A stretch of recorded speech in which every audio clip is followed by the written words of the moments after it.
அண்ணாமலை மாதிரியான ஒரு திறமையான ஆளு ஒரு கட்சியிலிருந்து விலகுனா அந்த கட்சிக்கு கொஞ்சம் இழப்பு தான். அது கொஞ்சம் பலவீனமாகத்தானே செய்யும். ரஜினியினுடைய தளபதி அப்படின்ற அளவுல போய் நிக்க முடியும். அப்புறம் ரஜினிக்கு அப்புறம் இவரே தளபதி ஆகி இப்ப அதாவது தலைவராகவே ஆகக்கூடிய அளவிற்கு அந்த மாதிரியான ரோட் மேப் எல்லாம் போட்டுட்டு வந்தவர் கடைசியில இவர் கட்சி ஆரம்பிக்கல அப்படின்னு உடனே அவருக்கு ஒரு ஏமாற்றமா போயிடுச்சு.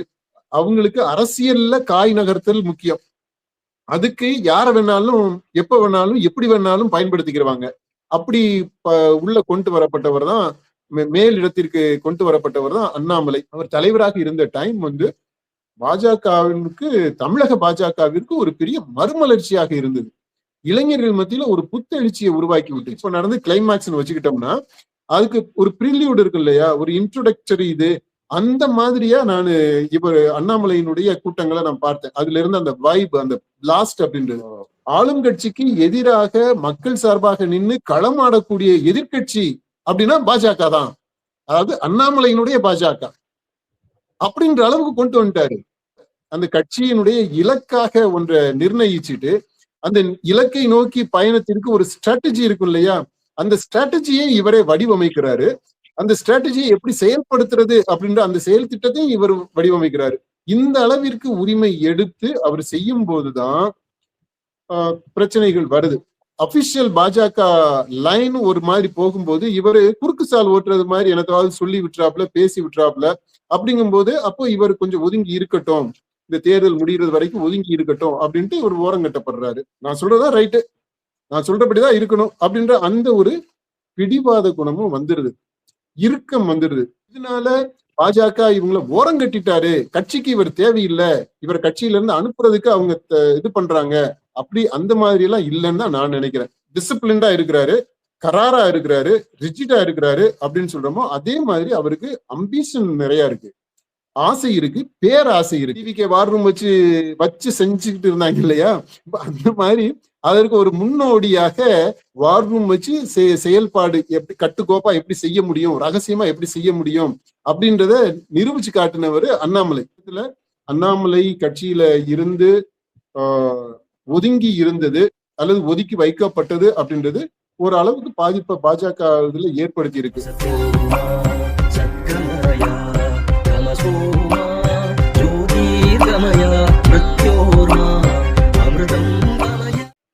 பாஜக முன்னாள் மாநில தலைவர் அண்ணாமலை கட்சியிலிருந்து விலகுவதாக ராஜினாமா கடிதம் கட்சியுடைய மாநில தேசிய தலைவருக்கு கொடுத்திருக்காரு. டெல்லிக்கு சென்று அவரை சந்திச்சு கடிதம் கொடுத்திருக்கிறாரு. அது மட்டும் இல்லாம உள்துறை அமைச்சர் அமித்ஷாவையும் அவர் சந்திச்சிருக்கிறாரு.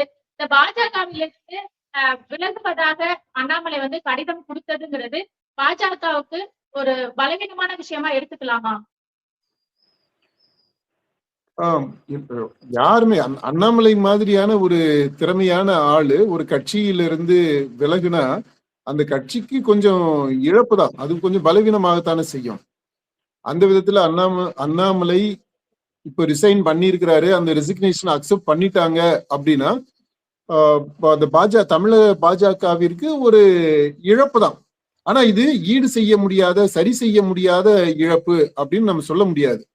ஏன்னா அண்ணாமலையினுடைய ரோல் என்னவாக இருந்திருக்கு இந்த தேர்தல்ல, அதுக்கு முதல்ல என்னவா இருந்துச்சு போன நாடாளுமன்ற தேர்தல்ல, அந்த நாடாளுமன்ற தேர்தலுக்கு முன்னாடி அவரு எப்படி இந்த பாஜகவிற்குள்ள வந்தாரு, அடுத்து அதுக்கு முன்னாடி அவரு ஐபிஎஸ் அந்த வேலையை ரிசைன் பண்ணிட்டு தமிழ்நாட்டிற்கு வந்தாரு பாத்தீங்களா, அப்போ என்ன மாதிரியான எதிர்பார்ப்புல வந்தாரு அப்படின்றது எல்லாத்தையுமே ஒரு குரோனோலாஜிக்கலா நம்ம பார்த்துடலாம்னு நினைக்கிறேன். அப்படி பார்த்தோம்னா தான் இன்றைக்கு அவர் இருக்கக்கூடிய இந்த இடம், இதுக்கு எப்படி வந்தாரு அப்படின்றத நம்ம புரிஞ்சுக்க முடியும்.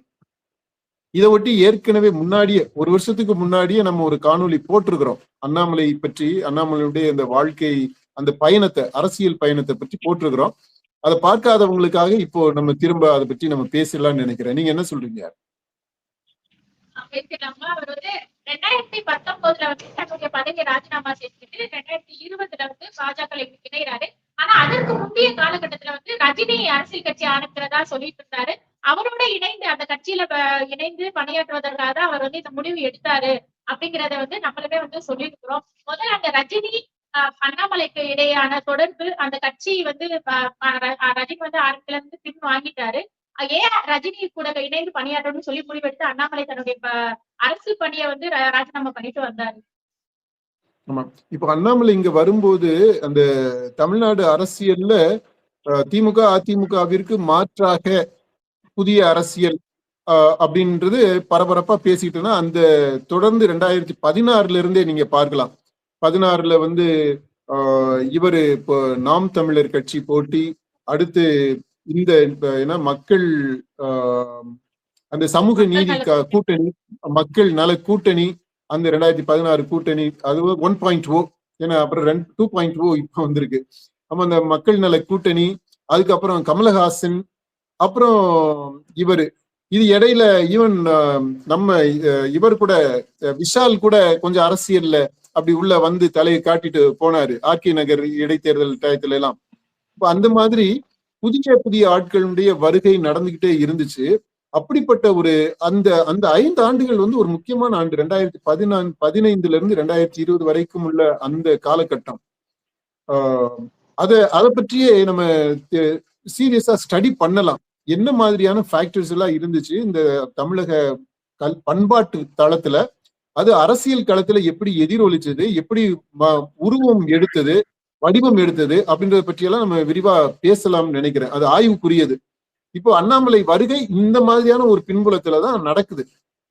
அப்போ ரஜினி அவருக்கு என்ன அப்படின்னா, நம்ம ஒரு கட்சியை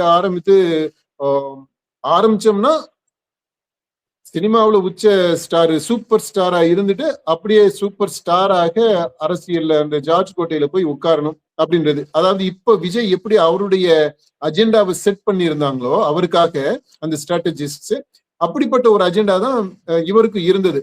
இப்ப அந்த மாதிரி இதுலதான் அவரு கூட இருந்து செய்யறதுக்கு, அந்த ஸ்ட்ராட்டஜிஸ் இதெல்லாம் வகுக்கிறதுக்கு, அப்புறம் ஒரு யங் பிளட், அந்த யங்ஸ்டர்ஸ ஈர்க்கிறதுக்கு உதவியாக இருக்கும் அப்படின்ற இதுலதான் அந்த ஐபிஎஸ் அண்ணாமலை அவரு உள்ள வர்றாரு.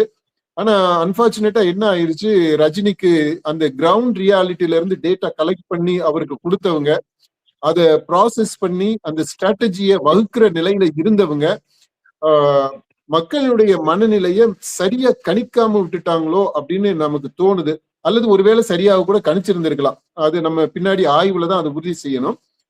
இப்போ அதுல இன்புட்ல என்ன ஆயிடுச்சு, ரஜினிக்கு இவர் தனித்து ஆட்சி அமைக்க முடியாது, ஒரு 15% வரைக்கும் தான் வர முடியும் அப்படின்ற தகவல் வந்த உடனே அது ரொம்ப அப்செட் ஆக்கி விட்டுருச்சு இவரை. அதனால கட்சியவே ஆரம்பிக்காம அப்படியே விட்டுறாரு. கட்சி ஆரம்பிக்கிற அளவுக்கு போயிட்டு அனௌன்ஸ் பண்ற நிலையில இருந்து அப்படியே பின்வாங்கிறார். இந்த ரஜினியினுடைய இந்த பின்வாங்கல் அண்ணாமலைக்கு ஒரு செட்பேக்கா போயிடுச்சு. அவர் ஒரு பெரிய எதிர்பார்ப்புல வந்தாரு. வந்த உடனே ஒரு புதிய கட்சியில நமக்கு ஒரு பெரிய பதவி இருக்கும், பெரிய பொறுப்பு இருக்கும், அது மூலமா அரசியல்ல அடுத்தடுத்த நகர்ந்துட முடியும், உச்சத்துக்கு வந்துட முடியும், அது ரஜினியினுடைய தளபதி அப்படின்ற அளவுல போய் நிக்க முடியும். அப்புறம் ரஜினிக்கு அப்புறம் இவரே தளபதி ஆகி இப்ப அதாவது தலைவராகவே ஆகக்கூடிய அளவிற்கு அந்த மாதிரியான ரோட் மேப் எல்லாம் போட்டுட்டு வந்தவரு கடைசியில இவர் கட்சி ஆரம்பிக்கல அப்படின்னு உடனே அவருக்கு ஒரு ஏமாற்றமா போயிடுச்சு.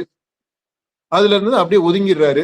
ஒதுங்கி கொஞ்ச நாள் நான் வந்தது வேளாண்மை செய்யறதுக்காக வந்தேன், இயற்கை வேளாண்மைக்காக வந்தேன், ஃபார்மிங் பண்ண போறேன், மாடு மேய்க்க போறேன் அப்படின்னு எல்லாம் சொல்லிட்டு கொஞ்சம் சீன் போட்டாரு. அப்புறம் திடீர்னு பாத்தீங்கன்னா ஒரு நல்ல நாள், நல்ல நேரத்துல நல்ல சகுனம் எல்லாம் இருக்கிற டயத்துல பாஜகவுல போய் சேர்ந்துட்டாப்ல. இப்படிதான் அவருடைய பாஜகவினுடைய நுழைவு இருந்தது. அங்க போன உடனே இந்த மோடிஜி அவருடைய அரசியல், அவரு களங்கமில்லாத அரசியல் பண்றாரு, ஊழலற்ற அரசியல் பண்றாரு, உலக தலைவர்கள்ல முதல் வரிசையில இருக்கக்கூடிய ஒரு தலைவராக இருக்கிறாரு அப்படின்னு எல்லாம் சொல்லி அவரு இந்த மோடிஜியை முக்கியத்துவப்படுத்தி அவருடைய ஃபாலோவரா நான் இந்த பாஜகவுல சேர்றேன் அப்படின்னு தான் இப்ப வரைக்குமே அதான் சொல்லிக்கிட்டு இருக்கிறார். மோடிஜி அவரை தான் முன்னிலைப்படுத்தி சொல்லிட்டு இருக்காரு. அப்புறம் அமித்ஷா அவரு சொல்றாரு. இப்போ இந்த மாதிரி மோடிக்காக ஊழலற்ற ஆட்சி கொடுக்கக்கூடிய அவருக்காக அவருடைய வழித்தோன்றலாக தமிழக அரசியலுக்கு வந்த உடனே இவருக்கு தலைவர் பதவியுமே கொடுக்குறாங்க, கட்சி தலைவர் பதவி, தமிழக பாஜகவினுடைய தலைவராக. அது கொஞ்சம் இளம் வயதிலேயே அடுத்து புதிதாக வந்த உடனே ஒருத்தருக்கு பதவி கொடுத்தது அப்படின்றது பாஜகவை பொறுத்த மட்டும் நடக்கக்கூடியதுதான். அது வழக்கமா அவங்க புதியவர்களுக்கு கொடுப்பாங்க, இளையவர்களுக்கு கொடுக்குறாங்க. இதை நம்ம இப்ப பாஜகவுடைய தலைவரே பாருங்களேன், ரொம்ப இளம் வயது ஆள் தான் அவரு. தலைவர் பொறுப்பு இருக்கு. அது மாதிரி அவங்க பேக்ரவுண்ட் இதெல்லாம் பாக்குறது கிடையாது. அவங்களுக்கு அரசியல்ல காய் நகர்த்தல் முக்கியம். அதுக்கு யார வேணாலும் எப்ப வேணாலும் எப்படி வேணாலும் பயன்படுத்திக்கிறவாங்க. அப்படி உள்ள கொண்டு வரப்பட்டவர் தான், மேல் இடத்திற்கு கொண்டு வரப்பட்டவர் தான் அண்ணாமலை. இந்த அண்ணாமலைக்கு இருந்த பெரிய அசெட் என்னன்னா, அவருடைய தமிழ் நிறம், தமிழ் வண்ணம், தமிழ் பேச்சு, தமிழ் உடை, தமிழ் பண்பாட்டின் மீது இருக்கக்கூடிய அவருக்கு ஈடுபாடு, இது எல்லாமே அவர் தமிழ் அப்படின்ற ஒரு தமிழ் குடிமகன் அப்படின்ற அந்த இமேஜ். அப்புறம் படிச்சிருக்கிறாரு, அப்புறம் அட்மினிஸ்ட்ரேஷன்ல இருந்திருக்கிறாரு, அடுத்து டிசிப்ளின் இருக்கு அவருக்கு, ஏன்னா போலீஸ் அதிகாரியாக இருந்திருக்கிறாரு. இப்படி பல அனுகூலங்கள் அவரு. அப்புறம் அரசியலை பற்றியுமே ஓரளவுக்கு தெளிதல் இருக்கு, ஏன்னா அந்த நிர்வாகத்துல இருந்ததுனால, போலீஸ் நிர்வாகத்துல இருந்ததுனால அந்த அரசியல் என்ன நிலவரம் அப்படின்றதுமே அவருக்கு தெரிஞ்சது. இப்ப இந்த மாதிரி இவ்வளவு பண்பு நலன்களோட வந்திருக்கிறாரு. ஒரு அனுபவமும் அவருக்கு பின்னாடி இருந்திருக்கு. அப்படி வந்தவர் பாஜகவினுடைய தலைவராக இருந்து நிச்சயமா அவர் ஒரு உயிர் துடிப்போட செயல்பட்டார். அதை நம்ம அக்னாலேஜ் பண்ணணும். அவர் தலைவராக இருந்த டைம் பாஜகவிற்கு, தமிழக பாஜகவிற்கு ஒரு பெரிய மறுமலர்ச்சியாக இருந்தது. இளைஞர்கள் மத்தியில ஒரு புத்தெழுச்சியை உருவாக்கி விட்டுச்சு. அடுத்து அந்த நம்ம ஏற்கனவே திரும்ப திரும்ப நம்ம சொல்லிக்கிட்டு இருப்போம் பாத்தீங்களா, ஹிந்து பிரைட், இந்துவாக இருப்பதில் பெருமை கொள்வது, கர்வம் கொள்வது, அது எல்லாமே இவருடைய காலத்துல, இவருடைய பயணத்துல, இவருடைய செயல்பாடுகள்ல எல்லாமே முடுக்கி விடப்பட்டது. அந்த உணர்வு எல்லாமே தூண்டி விடப்பட்டது ஒரு பாசிட்டிவா. அது எல்லா இடத்துலயுமே பாத்தீங்கன்னா அந்த ஒரு புத்தெழுச்சியை நம்ம பார்க்க முடிஞ்சது. முக்கியமா நான் அவருடைய பயணத்துல சில இடங்கள்ல நானே அக்கம்பெனி பண்ணியிருந்தேன், போய் பார்த்தேன் என்ன நடக்குது அப்படின்றத பார்க்கணும்னு. அவ்வளவு சந்தோஷமா இருந்துச்சு. அந்த இளைஞர்கள், மெயினா இளைஞர்கள் கூடி வர்றாங்க, அப்புறம் பெண்கள் மற்றவர்கள் எல்லாருமே வர்றாங்க. அந்த இவருடைய நடைப்பயணம் வரும்போது அவர் நின்று ஒரு இடத்துல இருந்து பேசும்போதும் பாத்தீங்கன்னா அவ்வளவு எனர்ஜி. அதாவது இப்ப இந்த விஜய்க்கு வருது பாத்தீங்களா, இப்ப இதனுடைய ஒரு பகுதி அங்க பார்க்க முடிஞ்சது. அதனுடைய ப்ரில்யூட் மாதிரி இருந்தது. விஜய்க்கு இப்ப நடந்து கிளைமேக்ஸ்னு வச்சுக்கிட்டோம்னா அதுக்கு ஒரு ப்ரில்யூட் இருக்கு இல்லையா, ஒரு இன்ட்ரோடக்டரி. இது அந்த மாதிரியா நான் இவர் அண்ணாமலையினுடைய கூட்டங்களை நான் பார்த்தேன். அதுல இருந்து அந்த வைப், அந்த பிளாஸ்ட் அப்படின்றது. ஆனா எல்லாமே அந்த இந்து உணர்வு அது பொங்கி வழியக்கூடியதாக இருக்கும். இப்ப விஜயை பொறுத்த மட்டும் அது பொதுவாக அவருடைய அந்த ரசிகர் மனநிலை, அந்த ரசிக மனப்பான்மை, அந்த ரசிகர்களுக்குள்ள அந்த பேரன்பு, காதல், மோகம், வெறி, அது பொங்கி வழியும். விஜயை பொறுத்த மட்டும் இங்க பொங்கி வழிந்து, அண்ணாமலைக்கு பொங்கி வழிந்தது பேரளவுல இல்ல, அளவா அப்படி பொங்கி வழியுது. இந்த பொங்கல் வைக்கும்போது பொங்கும் தெரியுமா, ஒரேதான் பொங்க விட்டுற மாட்டோம், பொங்க விடுவோம், அப்புறம் எடுத்து வச்சுக்கல. அந்த அளவுக்கு அண்ணாமலை வரும்போது அங்க அந்த பொங்குனதை நம்ம பார்க்க முடிஞ்சது, நான் பார்த்தேன். அது இந்துவாக பெருமை கொள்ளக்கூடிய அந்த உணர்வு, த ஹிந்து பிரைட். அது அந்த விதத்துல பார்த்தோம்னா அவரு நல்லா கொண்டு வந்தாரு. ஒரு பரபரப்பா அந்த அரசியல் களத்தை வச்சிருந்தாரு. அடுத்து தமிழ்நாட்டுல இந்த இந்து பிரைடுன்னு மட்டும் இல்லாம அது ஒரு பக்கம் போய்கிட்டு இருந்துச்சு. இன்னொரு பக்கம் ஆளும் கட்சிக்கு எதிராக மக்கள் சார்பாக நின்று களமாடக்கூடிய எதிர்கட்சி அப்படின்னா பாஜக தான். அதாவது அண்ணாமலையினுடைய பாஜக அப்படின்ற அளவுக்கு கொண்டு வந்துட்டாரு. அவருடைய முன்வைத்த அந்த அரசு மீது வைத்த விமர்சனங்கள், அரசுக்கு முன்வைத்த அந்த பரிந்துரைகள், இதெல்லாம் பாத்தீங்கன்னா டெய்லி. அது அடுத்து அவர் மீடியாவை ஹேண்டில் பண்ண விதம் அசராம பேசுவார். எப்படி இந்த சீமான் ஒரு பக்கம் பாத்தீங்களா, மீடியாவை சந்திக்கிறதுக்கு அசரவே மாட்டார். இப்பதான் இந்த தேர்தலுக்கு பின்னாடி ஏதோ ஒரு மறைந்த வாழ்க்கை நடத்துறது மாதிரி ஒதுங்கி இருக்கிறாரு. இன்னும் அந்த தோல்வி இதுல இருந்து மீண்டு வரலன்னு நினைக்கிறேன். மற்றபடி அவருடைய அந்த தேர்தல் வரைக்குமே, முடிவுகள் வர்றது வரைக்குமே நீங்க பார்த்தீங்கன்னா ஊடகத்தை சந்திக்கிறதுல ஐயோ அவரு லாட் ஆஃப் ஃபன். அது என்ஜாய் பண்ணக்கூடியவரா இருந்தார். ஏன்னா எந்த சலிக்கவே மாட்டார். அந்த மாதிரிதான் அண்ணாமலையும் சலிக்கவே மாட்டார். ஓய்வே கிடையாது. எப்ப மைக்கை யார் போய் நீட்டினாலும் சரி உடனே பைட் கொடுத்துருவாரு. யார் போனாலும் சரி. அது மீடியா அப்படின்ட்டு வந்துட்டாக்க அது வந்து ஒதுக்கியே விட மாட்டாரு. ஆனா அதே சமயத்துல கராரா பேசுறதும் செஞ்சிருவாப்ல. கேள்விகள் கேட்கும் போது இவருக்கு பிடிக்காத கேள்வி அல்லது இவருக்கு சுருக்குன்னு உறுத்துறது மாதிரி யாராவது கேள்வி கேட்டுட்டாங்க அப்படின்னா ரிட்டார்ட் பண்ணுவாரு. எதிர்வினை ஆற்றுவார் அங்கேயே. ஒரு இடத்துல சொல்லுவாரு, என்ன என்ன 200 ரூபாயா, 500 ரூபாயா, 1000 ரூபாயா, 2000 ரூபாய், சரி 2000 ரூபாய் வாங்கிக்க போ அப்படி அந்த மாதிரி எல்லாம். அதாவது இந்த ரிப்போர்ட்டர்ஸ எவ்வளவு கொச்சைப்படுத்தி பேச முடியுமோ அந்த அளவுக்கு எல்லாம் கொச்சைப்படுத்தியும் பிரஸ் மீட்லயே ஊடகங்களை வச்சுக்கிட்டே பண்ணிருக்கிறாப்ல. இப்படி இது மாதிரி சில சமயங்கள்ல வெரி என்டர்டெய்னிங்கா இருக்கும், சில சமயங்கள்ல ஆக்ரோஷமா இருக்கும், சில சமயங்கள்ல இன்ஃபர்மேட்டிவா இருக்கும். ஆனா அண்ணாமலையினுடைய இன்டர்வியூ இருக்கும், அதுல ஏதாவது ஒண்ணு நடக்கும். தமிழ்நாட்டை பத்தி, அதாவது பாஜகவை பத்தி ஏதாவது ஒரு விதத்துல டெய்லி ஒரு செய்தி வந்துகிட்டே இருக்கும். அந்த மாதிரி ஆக்டிவா வச்சிருந்தாப்புல அவரு தலைமையில இருக்கும் போது. பிரச்சனை எங்க வந்துச்சு அப்படின்னா, அண்ணாமலை பாஜகவினுடைய தலைவராக இருந்த உடனே இவர் இண்டிபெண்டா சுதந்திரமாக செயல்படக்கூடிய தலைவர் போல நினைச்சுக்கிட்டு, இது வந்து இந்த கட்சியே ஏன் கட்சி அப்படின்ற மாதிரி நினைச்சுக்கிட்டு, அந்த கட்சிக்கு இவர் ஒரு அஜெண்டாவை செட் பண்ணிட்டு, இவர் ஒரு ஆக்ஷன் பிளான உருவாக்கிட்டு, இவர் ஒரு கொள்கையை உருவாக்கிட்டு, இவர் ஒரு முடிவை அந்த கட்சியினுடைய இலக்காக ஒன்றை நிர்ணயிச்சுட்டு, அந்த இலக்கை நோக்கி பயணத்திற்கு ஒரு ஸ்ட்ராட்டஜி இருக்கும் இல்லையா, அந்த ஸ்ட்ராட்டஜியை இவரே வடிவமைக்கிறாரு. அந்த ஸ்ட்ராட்டஜியை எப்படி செயல்படுத்துறது அப்படின்ற அந்த செயல் திட்டத்தையும் இவர் வடிவமைக்கிறாரு. இந்த அளவிற்கு உரிமை எடுத்து அவர் செய்யும் போதுதான் பிரச்சனைகள் வருது. ஏன்னா இது இவருடைய கட்சி கிடையாது. இவர் ஒரு தேசிய கட்சியில இருக்கக்கூடிய ஒரு மாநில கட்சியினுடைய ஒரு தலைவர். இவர் அப்பாயிண்ட் பண்ணப்பட்டவர். அந்த இதுலதான் சிக்கல் வருது. அதுதான் இப்போ ரெசிக்னேஷன் வரைக்கும் கொண்டு வந்து விட்டுருக்கு அப்படின்னு நாம நினைக்கிறோம். என்னன்னா உதாரணமா இவருடைய அணுகுமுறையில இவரு பாஜகவை தனித்து தமிழ்நாட்டில் தனித்துவமிக்க கட்சியாக உருவாக்கணும். அதுக்கு கொஞ்சம் டைம் எடுக்கலாம், ஆனா அதை செய்ய முடியும். ஒரு காலத்துல கூடிய விரைவில் 5 ஆண்டோ 10 ஆண்டோ ஆனாலும் பாஜக தமிழ்நாட்டில் தனித்து ஆட்சியில் உட்காரும் அப்படின்ற நம்பிக்கை இவருக்கு இருக்கு. ஆனா கட்சி தலைமை மேலிடத்துல இருக்கவங்க, அதாவது தேசிய அளவுல இருக்கிறவங்க, அவங்களுடைய ஸ்ட்ராட்டஜி ரொம்ப பிராக்டிக்கலா இருக்கு. இவர் வந்து யுட்டோப்பியனா யோசிக்கிறாரு. 5 வருஷம் 10 வருஷத்துக்கு லாங் டேர்ம் பிளான் பண்றாரு. அவங்க என்ன பண்றாங்கன்னா, லாங் டேர்ம் பிளான் இருக்கு, அவங்களுக்கும் பெரிய பிளான் இருக்கு. அது ஏன்னா அது வந்து இந்தியா முழுமைக்குமான ஒரு பெருங்கனவு. அது இந்தியால பாரத தேசத்திற்கான, பாரத கண்டத்திற்கான ஒரு பெரும் கனவு அது. அந்த கனவுல ஆனா இப்போ நடைமுறைப்படுத்தும் போது ஒவ்வொரு மாநிலத்திற்கும் ரொம்ப பிராக்டிக்கலா யோசிக்கிறாங்க.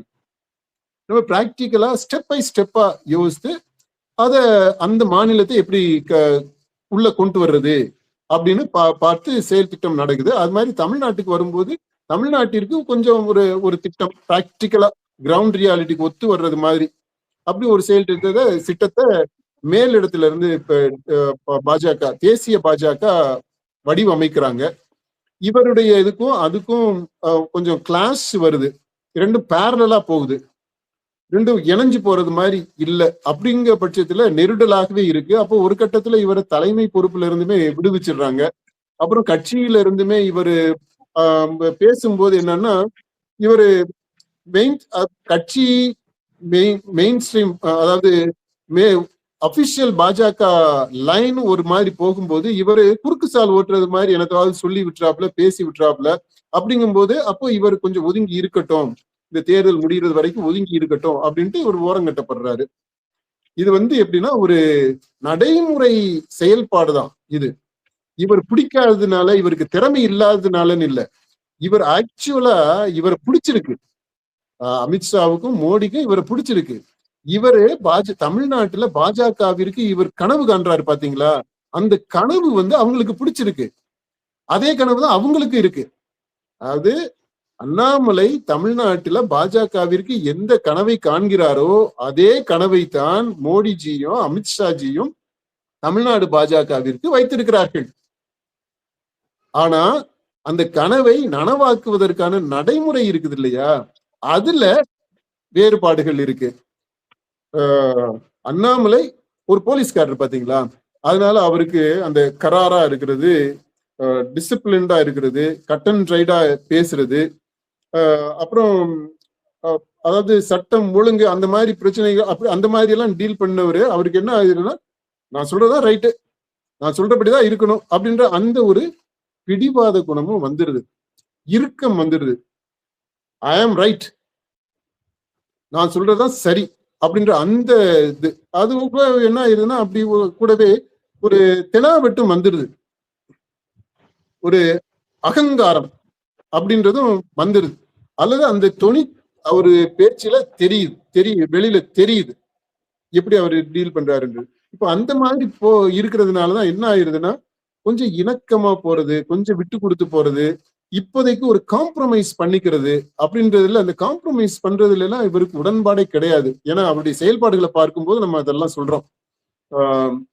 அந்த மாதிரி ஒரு பிடிவாதத்துல இருக்கிறது அவரை கொஞ்சம் சரி இப்போதைக்கு இருக்கட்டும், அப்புறமா பாத்துக்கலாம் அப்படின்றத அவர் கொஞ்சம் தள்ளி வச்சிருக்கிறாங்க.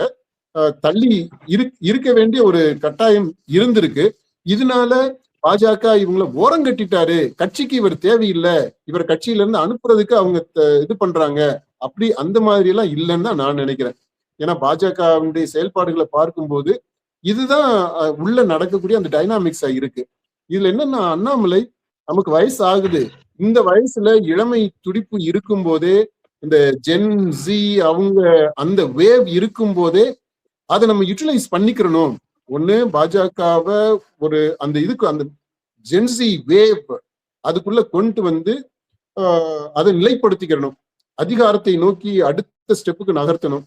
அல்லது இவரை பொறுத்த மட்டும் இல்ல, இவருடைய வாழ்க்கை இருக்கு இல்லையா, அரசியல் வாழ்க்கை, அந்த வாழ்க்கையில இவர் அடுத்த கட்டத்துக்கு போகணும் இல்லையா. இவர் சும்மா அப்படியே தொண்டராகவே இருந்துகிட்டு போக முடியாது. அதுக்காக அவரு இதுக்கெல்லாம் வரல. அப்படிப்பட்ட ஆளு இவர் கிடையாது. ஹி இஸ் வெரி அம்பிஷியஸ், அதையும் நம்ம சொல்லணும். எப்படி இவர் வந்து அந்த டிசிப்ளின்டா இருக்கிறாரு, கராரா இருக்கிறாரு, ரிஜிடா இருக்கிறாரு அப்படின்னு சொல்றோமோ, அதே மாதிரி அவருக்கு அம்பிஷன் நிறைய இருக்கு, ஆசை இருக்கு, பேராசை இருக்கு. இதெல்லாம் நம்ம வெளிப்படையாக சொல்லிடலாம். ஏன்னா எல்லாருக்குமே ஆசை இருக்கிறதுனால தானே அரசியலுக்கே வர்றாங்க. அந்த ஆசைன்றது வந்து, அந்த பேராசைன்றது வந்து எல்லாமே சுயநலமாகத்தான் இருக்கணும்னு அவசியம் இல்லை. தன்னுடைய திறமைகளை தனக்கு இருக்கக்கூடிய எல்லா பண்புகள் எல்லாத்தையுமே ஒருங்கிணைச்சு அந்த திறமைகளை முழுசா பயன்படுத்தி ஒரு மக்கள் தலைவராக உருவாக்கணும், ஒரு நல்லதுக்காக, அப்படிப்பட்ட ஒரு ஆசை இருக்கலாம் இல்லையா. அது முற்றிலுமாக சுயநலம் அப்படின்னு சொல்லிட்டு நம்ம மட்டம் தட்டிட முடியாது, ஒதுக்கிட முடியாது. அந்த மாதிரி இவரை பொறுத்த மட்டும் அண்ணாமலைக்கு அப்படிப்பட்ட ஒரு தலைவராக வரணும் அப்படின்ற, தலைவராகி அவருக்கு பெரிய அளவுல பங்களிப்பு செய்யணும், அதற்கான திறமை இருக்கு, அதற்கான தகுதி இருக்கு, அதற்கான அந்த அழைத்தல் இருக்கு, அந்த கால் இருக்கு அப்படின்னு அவரு நம்புறாரு. அந்த இதுல வேகம் தடைப்படும் போது அவரு சில முடிவுகளை எடுக்க வேண்டிய கட்டாயத்திற்கு ஆளானதை அவரு நினைக்கிறார், அவர் நம்புறாரு. அதுதான் இப்போ ரெசிக்னேஷனுக்கு வந்திருக்குன்னு நினைக்கிறார். சரிப்பா, இப்ப அண்ணாமலையை பொறுத்தவரையில பாஜக மேலிடம் அவர் மாநில தலைவர் பொறுப்பு கொடுத்ததுக்கு அப்புறம் அதுல நீக்கிற பின்னாடி பரவலாக பேசப்பட்டது அவருக்கு வந்து இணையமைச்சர் பதவி எல்லாம் கொடுக்கப்படும், அது மாதிரி இப்ப தேசிய அளவுல ஒரு நல்ல பொறுப்பு கொடுக்கப்படும் அப்படியெல்லாம் வந்து பரவலா பேசப்பட்டுச்சு. ஆனா இதற்கு முன்னாடி இருந்த எல் முருகனா இருக்கட்டும், தமிழிசை சவுந்தரராஜன் இருக்கட்டும், அவங்களுக்கு எல்லாமே வந்து ஒரு முக்கிய பொறுப்புகளை எல்லாம் கொடுக்கப்பட்டன. ஆனா அண்ணாமலையை பொறுத்தவரையில அந்த மாதிரி பொறுப்புகள் எதுவுமே கொடுக்கப்படாம தானே அவர் வந்து வச்சிருந்தாங்க. இப்ப 2006 தேர்தலை எடுத்துட்டா கூட கோவையில வந்துட்டு ஒரு தொகுதியில தான் போட்டியிடுவதற்கு விருப்பப்பட்டதாகவும், ஆனா அந்த தொகுதியை கூட கேட்டு தனக்காக வந்து மேலிடம் வந்து கொடுக்கல அப்படிங்கிறதுமே வந்து அவர் வந்து தேர்தலை நிக்காததுக்கு ஒரு காரணமாகவும் சொல்லப்பட்டுச்சு. தொடர்ந்து வந்து மேலிடம் அவரை வந்து ஒரு ஓரம் கட்டண விஷயமா தானே இதை பாத்துக்க முடியும், இந்த செயலெல்லாம் பாக்குறப்போ. இல்ல இதுல எப்படின்னா, அண்ணாமலையினுடைய அந்த இதுல கொள்கை ரீதியா அதை பற்றி நம்ம பேசணும். எப்படி அது தேசிய தலைமைக்கும் இந்த அண்ணாமலையினுடைய தலைமைக்கும் இடையில இருக்கக்கூடிய அந்த கருத்தியல் ரீதியான, அணுகுமுறை ரீதியான ஒரு வேறுபாடு இருந்ததை நம்ம சுட்டி காட்டணும். அது அப்பப்போ அந்த ஃப்ரிக்ஷனுக்கு, மோதலுக்கு, அப்புறம் சில சமயங்கள்ல பெரிய அளவுல வெளிப்படையான மோதலுக்கும் கூட காரணம் ஆயிடுச்சு. அதுக்கு இவருடைய பர்சனாலிட்டியுமே கூட ஒரு காரணம். ஏன்னா அவர் நினைச்சதுதான் சரி அப்படின்றதுல பிடிவாதமா இருக்கிறார். சில சமயங்கள்ல அந்த உடும்பு பிடின்னு சொல்லுவோம் பாத்தீங்களா, அந்த மாதிரியான ஒரு பிடிவாதமும் இருக்கு. இப்போ இந்த தேர்தல் அப்படின்றது, வாக்கு அரசியல் அப்படின்றது பல சமரசங்களை உள்ளடக்கியது. அது நேர்மையாக நல்லவனாக இருந்து அப்படியெல்லாம் இங்க வேலைக்கு ஆகாது. இப்ப என்ன தமிழ்நாடு அரசியல் என்னென்ன நடந்துகிட்டு இருக்கு, எப்படி எல்லாம் மாத்தி மாத்தி பேசிட்டு இருக்காங்கன்றத நம்ம பாக்குறோம் இல்லையா, இந்த மைனாரிட்டி அரசு அப்படின்ட்டு வந்த உடனே. அதனால இவரு அண்ணாமலை மாதிரி மனசுல பட்டதெல்லாம் வெளிப்படையாக பேசுறது, துடுக்குத்தனமா பேசுறது, சில சமயங்கள்ல அவர் பேசுறது காயப்படுத்துறது மாதிரியும் ஆய் போயிருது. டக்குன்னு பேசுறாரு பாத்தீங்களா. இப்போ அந்த மாதிரி இது எல்லாமே தேர்தல் சூழல்ல ஒத்து வராது. அப்போ என்ன, அவங்க மேல என்ன பண்றாங்க அப்படின்னா, இவருக்கு இந்த தேர்தல்ல கொஞ்சம் ஒதுங்கி இருக்கட்டும் அப்படின்னு ஒரு முடிவு எடுக்கிறாங்க. அது நான் நினைக்கிறேன் அது சரியான முடிவு தான். அதாவது தேசிய பாஜகவினுடைய முடிவு என்பது சரியான முடிவு தான். ஆனா அதனுடைய இம்பாக்ட் என்னவாக இருந்திருக்கு அப்படின்னு பார்த்தோம்னா, கண்டிப்பாக அது இந்த தேர்தல்ல ஒரு தாக்கத்தை ஏற்படுத்தி இருக்கு.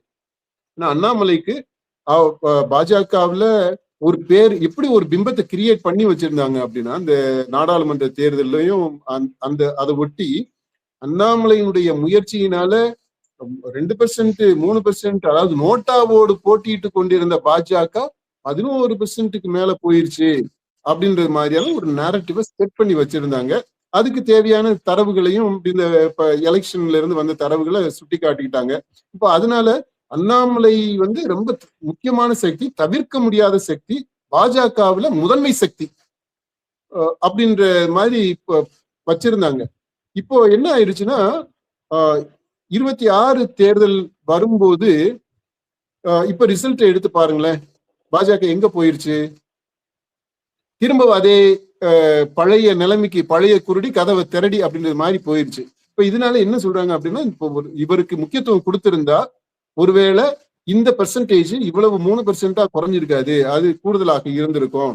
ஏன்னா அண்ணாமலைக்காகவே பாஜகவில் இருக்கிற இளைஞர்கள் இருக்கிறாங்க. அண்ணாமலையினுடைய ரசிகர்களாக, அண்ணாமலையினுடைய தலைமையின் மீது நம்பிக்கை வைத்தவர்களாக பெரியவங்களும் இருக்கிறாங்க, பெண்கள் இருக்கிறாங்க, ஆண்கள், எல்லா வயதினரும். அப்படி இவருக்குன்ட்டு ஒரு குரூப் இருக்குது அப்படின்றது. அடுத்து இவரே கட்சியில இருக்கும்போது வார் ரூம் வச்சு டிஜிட்டல் மீடியால பாஜகவை பத்தி அவ்வளவு தூரம் அந்த ப்ராபகேண்டா பண்ணார் இவர். அந்த வார் ரூம் அப்படின்ற அந்த கான்செப்டவே ஒரு சிஸ்டமடைஸ் பண்ணி இந்த மாதிரி எல்லாம் பண்ண முடியும்னு காட்டுனவரு.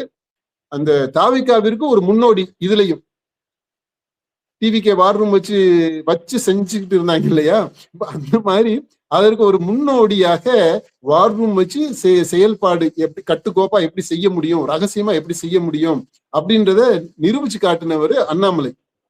இப்ப இந்த மாதிரி எல்லாம் ஸ்ட்ரெங்க்ஸ் அவருக்கு இருந்தது. அது எல்லாம் இவரு ஓரங்கட்டப்பட்டது மாதிரி அப்படி ஆனதுனால இந்த இதெல்லாம் ஒதுங்கிடுச்சு. அதனால பெர்சன்டேஜ் கொஞ்சம் கம்மியாயிடுச்சு. அடுத்து இளைஞர்கள் ஒரு புத்தெழுச்சியோட இந்த தேர்தலில் வேலை செய்யாம போயிட்டாங்க. அண்ணாமலை இருந்திருந்தாருன்னா, ஆக்சுவலா அவருமே பிரச்சாரத்துக்கு எல்லாம் கூட போனாரு. ஆனா என்னன்னா, ஏதோ தலைமை சொல்லிட்டாங்களே அப்படின்றதுக்காக ஒரு வேண்டா வெறுப்பா ஒரு கடமைக்காக போனது மாதிரி இருந்துச்சு. இது அவருடைய ஃபாலோவர்ஸுக்கு சரியா போய் சேர்ந்துருச்சு. அண்ணாமலை இதுல முழு ஈடுபாட்டோட இல்லை அப்படின்றது. அதனால அவங்களும் முழு ஈடுபாட்டோட தேர்தல் வேலை செய்யல. அது இந்த தேர்தல் ரிசல்ட்ல எதிரொலிச்சிருக்கு அப்படின்றத சொல்றாங்க. இது நம்ம முன்னாடியே அந்த காணொலியிலேயே, நம்ம போன வருஷம் போட்ட காணொலியிலேயே சொன்னோம். இந்த அண்ணாமலைய அவருக்குரிய முக்கியத்துவம் கட்சியில கொடுக்கல அப்படின்னா, அந்த அண்ணாமலைக்காக இந்த பாஜகவில் இருக்கக்கூடியவர்களுடைய நிலைப்பாடு எப்படி இருக்கும் அப்படின்றது, இந்த அண்ணாமலை என்ன செய்தி அவங்களுக்கு சொல்றாருன்றதை பொறுத்து அமையும் அப்படின்றது சொல்லியிருந்தோம். இப்ப இந்த அண்ணாமலை இதுல முழு மனசோட ஈடுபடல. அதனால அவங்களும் அவருடைய ஃபாலோவர்ஸும் இதுல கலந்துக்கல. அந்த விதத்துல அண்ணாமலை கட்சியில இருந்து ஒதுங்கி இருந்தது அல்லது ஒதுக்கி வைக்கப்பட்டது அப்படின்றது ஒரு அளவுக்கு பாதிப்பை பாஜக இதுல ஏற்படுத்தி இருக்கு. சரி, இப்போ அண்ணாமலை இருந்திருந்தா என்ன ஆயிருக்கும் அப்படின்னா, ஜெயிச்சிருப்பாங்களா அப்படின்னா ஜெயிச்சிருக்கிறதுக்கு வாய்ப்பு இல்லை. இந்த பெர்சன்டேஜ் கொஞ்சம் கூடி இருக்கிறதுக்கு வாய்ப்புகள் இருக்கு.